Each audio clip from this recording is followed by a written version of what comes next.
Hi, my name is Kaitlyn Pintz. I'm a marketing entrepreneurship student at Mankato State University, and we're here today for the Women's Entrepreneurship Week with the Center of Innovation and Entrepreneurship, featuring women in business to interview incredible leaders from our community.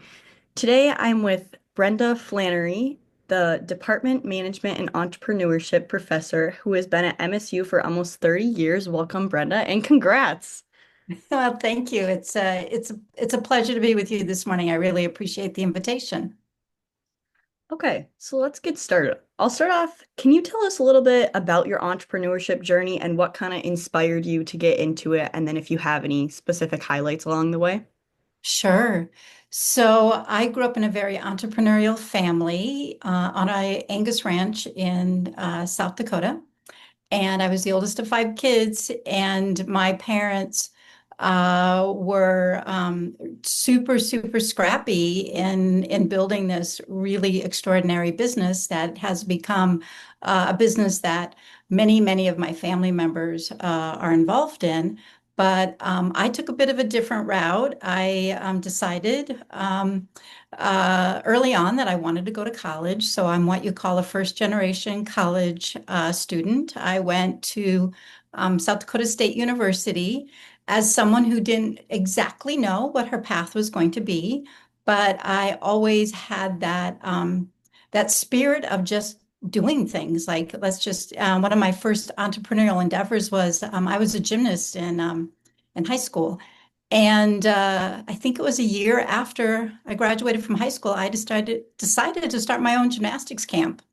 And my high school was fantastic. They allowed me, this is, back in the 80s, maybe it wouldn't happen now, but they allowed me to design and to offer and to teach a gymnastics summer camp for young budding gymnast in a very rural part of South Dakota.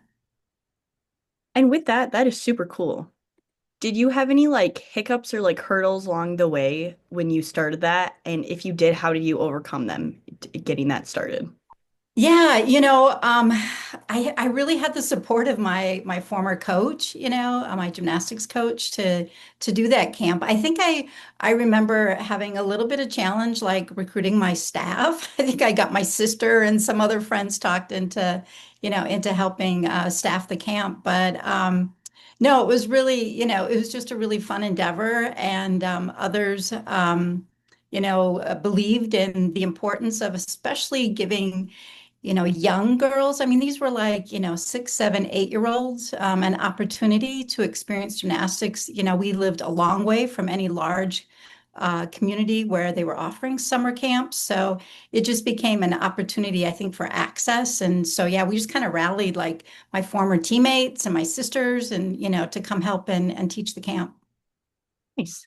And then after you started that gymnastics camp, is that kind of when you knew you wanted to go into entrepreneurship for like your Yeah, life? actually, I mean, not necessarily. I mean, my path, I've taken a lot of different paths in my life. So I would say really where it showed up again. So I went on and actually received my bachelor's in marketing, my MBA, and then I had a lot of encouragement from my professors at Western Illinois University. One professor in particular, Dr. Nancy Morey, to pursue my doctoral degree. So I went on and did a doctorate in organizational behavior at the University of Nebraska-Lincoln. And it was actually upon doing a visiting professorship at the University of Lethbridge in Lethbridge, Alberta, Canada, that I was participating in a entrepreneurship course. And I then took a lot of those ideas that I learned at the University of Lethbridge. I brought them to MSU when I was hired here, and I started the first ever entrepreneurial fair. And I was actually tapped to then teach the capstone entrepreneurship course. So I began teaching our entrepreneurship course back in 1997 and was the first director of the Center for Innovate or the first director of the Center for Entrepreneurship at MSU. Nice. That is a So I did a lot of teaching then in entrepreneurship, and I did a lot of entrepreneurial endeavors within the community and at MSU in the early part of my career. And you've been at MSU for almost 30 years now. Can you give us a little bit of background of kind of like what you did once you started to where you are now? Sure, sure. Yeah. So I've had a lot of different hats and I love MSU. I love being a part of MSU for this many years because I've done so many different things. So, yeah, I started at MSU as an assistant professor of management.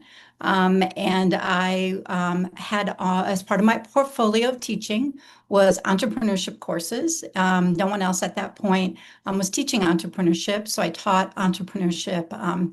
Every semester, I also taught leadership courses and strategy courses and management courses, of course, and did that for many years, having just a blast. I mean, I did a lot of curricular innovation. I did a lot of partnership with the community. My students would pitch their business ideas to local business investors, and so we had just a blast. And then took a 1 year sabbatical and had the privilege and honor of teaching at a partner university in Mexico. So my family and I lived for a year in Mexico. My kids at the time were 9 and 4, and they went to a bilingual school in Mexico. And I came back, and I never really had aspirations to be an administrator, but I was then invited to apply for an administrator position at the assistant vice president of undergraduate studies in international education. And I have to tell you, the time that I was invited to apply for that position, I didn't even know it existed on campus. And so I at first said no, no, thank you. I love being a professor. I don't really have any interest in being an administrator. But really, after talking to my husband, and him really supporting me 150%, I decided, I teach entrepreneurship and leadership and management. Let's go into the lab for a while. Let's go and do it. So for 3 years, I was the assistant vice president for undergraduate students and international education. And we did a lot of really innovative things. Our current honors program came from my time in that office, and being under the great leadership of Scott Olson, was the provost, and now he's our chancellor of the entire mid-state system. And the honors program and a lot of other curricular innovations happened. And so I was bit a little bit by the administrator bug because I loved being entrepreneurial and working with like amazing people across the university to really offer our students the very best that we could. So I did that for the 3 years. And then I was the dean of the business school for 12 years.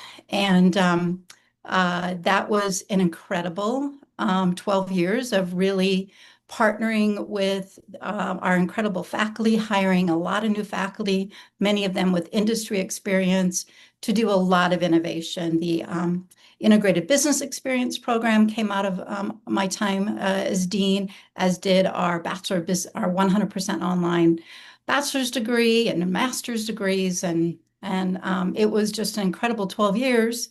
I also worked for the president for a year, but then decided really where I wanted to be once again was directly with students and innovating again in the curriculum, specifically in the area of sustainability. So Super. that's so I just like over 30 years, it's been just a real fantastic opportunity to be innovative and entrepreneurial in a lot of ways within higher ed. Yes, that is super cool. And those are great programs. I was part of IB, so you did a good job starting that one.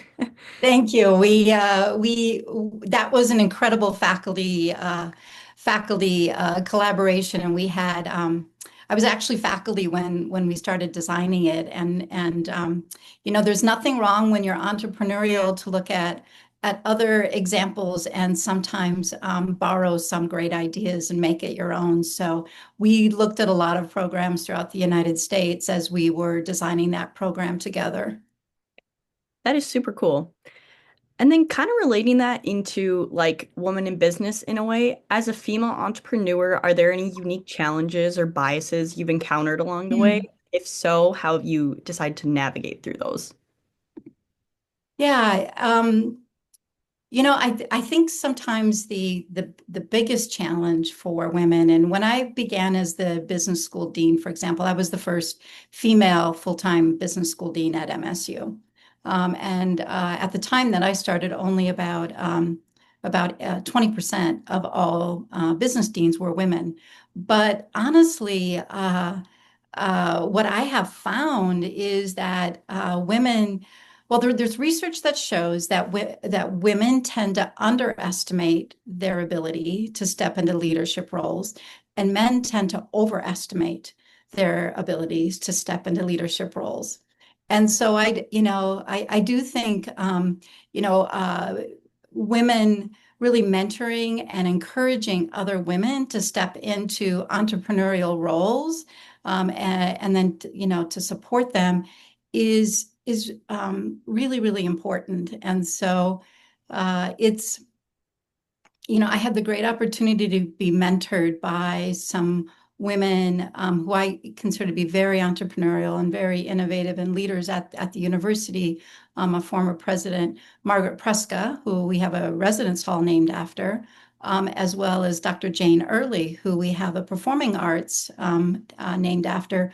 Both of those women were very important mentors to me, and they helped really support me and many, many other women leaders and entrepreneurs in our university and across our region. So I think, but I also have had a lot of men, really mentor and support me over time. So I think for women, a lot of times we just have to take that step and raise our hand and say, when someone asks us, I even was reticent when Provost Scott Olson asked me to assume a role, and it was my husband who said, we talk about women having opportunities. Go for it. I'm here to support you. So a lot of the challenge might be just taking that first step. Yeah, that is super cool. And I like it got you far, so that's good. No, thank you. Yeah, it's been, and a lot of times we do this work and it's not necessarily for ourselves, but it's because we really believe in something. When I stepped into the dean's role, it wasn't because like I wanted to be dean. It was more that I really believed in our university and our business school and our faculty and our students to push the envelope and to see, that together we could really create some, really extraordinary learning experiences for our students. Yes. And kind of going along with that, that's a very like kind of busy background you have. Obviously you've probably dealt with like boundaries and like burnout. Is there anything, how do you kind of like deal with that or get over burnout? Yeah, I think when you're pushing so hard to do innovative entrepreneurial endeavors, I mean, and especially when you are juggling so many things, you're juggling, being all your different roles, being a parent, being, someone who's involved in the community. So you can get burnout. And I'll admit, I have been burnt out at times. I've just pushed so hard. And I think it's taking a step and really, looking at what is it that brings you the most joy, and what is it that will get your entrepreneurial and innovative juices flowing again. And sometimes that means taking a bold step and doing something very different than what you've done before, or taking a bold step and really seeking community with other people so that you can learn new things, or you can take some new paths that can really help you recharge your batteries. But I do think it means being very in tune with what your values are, being very in tune with where your joy comes from, and then taking the bold steps to make a change if you need to really recharge. I love that. And do you have anything that kind of like habits that you formed since then, or like what are your joys that keep you like grounded and focused on the road to like not getting burnt out? Yeah, so I have a lot actually. So I'm a morning riser. I get up very early in the morning. I love the morning. I love greeting the day with a lot of times, a lot of, some reflection time, some reading time, some connecting with people I love time. So sometimes that's notes, quick calls. Sometimes it's exercising with my friends at our local Y. So that's one thing. The other thing is I love being in nature. So I do a lot of gardening and I do a lot of hiking and a lot of bike riding. Being outdoors for me is very rejuvenating. And then I also cook. I do a lot of cooking and I like to cook for friends. And this weekend I made a big family meal. And being with my kids is really, really important to me. So I spend a lot of time with my kids. This weekend we watched our son run the Mankato Marathon, and being with them and cheering them on and supporting their endeavors is very rejuvenating for me. As is mentoring new leaders, mentoring uh, individuals in whatever stages they are in their career, mentoring and giving back and really supporting the next generation of leaders is really fills my cup and really rejuvenates me. Those are all good things and good thing to kind of keep time for the things that keep you grounded and rooted. So, Absolutely. and then I have one last question as we wrap up. If you were to go back and give your younger self a piece of advice when you Mm. started, what would it be? And then kind of tying that in, like, not only for yourself, but for like other people who are just starting their career, advice for them. Yeah. I probably my advice would be perhaps to be a little bolder when I was, in my 20s. And, I say that and I was actually in my doctoral program and so I was doing those things, but I think doing just a few more bold things where that I pushed myself out of my comfort zone a little bit more. Maybe I didn't travel much until I was in my mid 30s, and so getting out and really like immersing myself in more cultures and really both local cultures as well as international culture. There's so much to be learned when you really create friendships with, a great diversity of people. And so that's what comes to mind first. Perfect. Those are great pieces of advice. So, thank you. And also, I'll just add, when you really meet new people and you go to new places and you experience new ideas, that's where your entrepreneurial ideas come from. Staying kind of in that comfort oftentimes isn't where we then have the material in which to create new ideas. So, you know, new people, new places, new ideas are going to help spark those entrepreneurial ideas.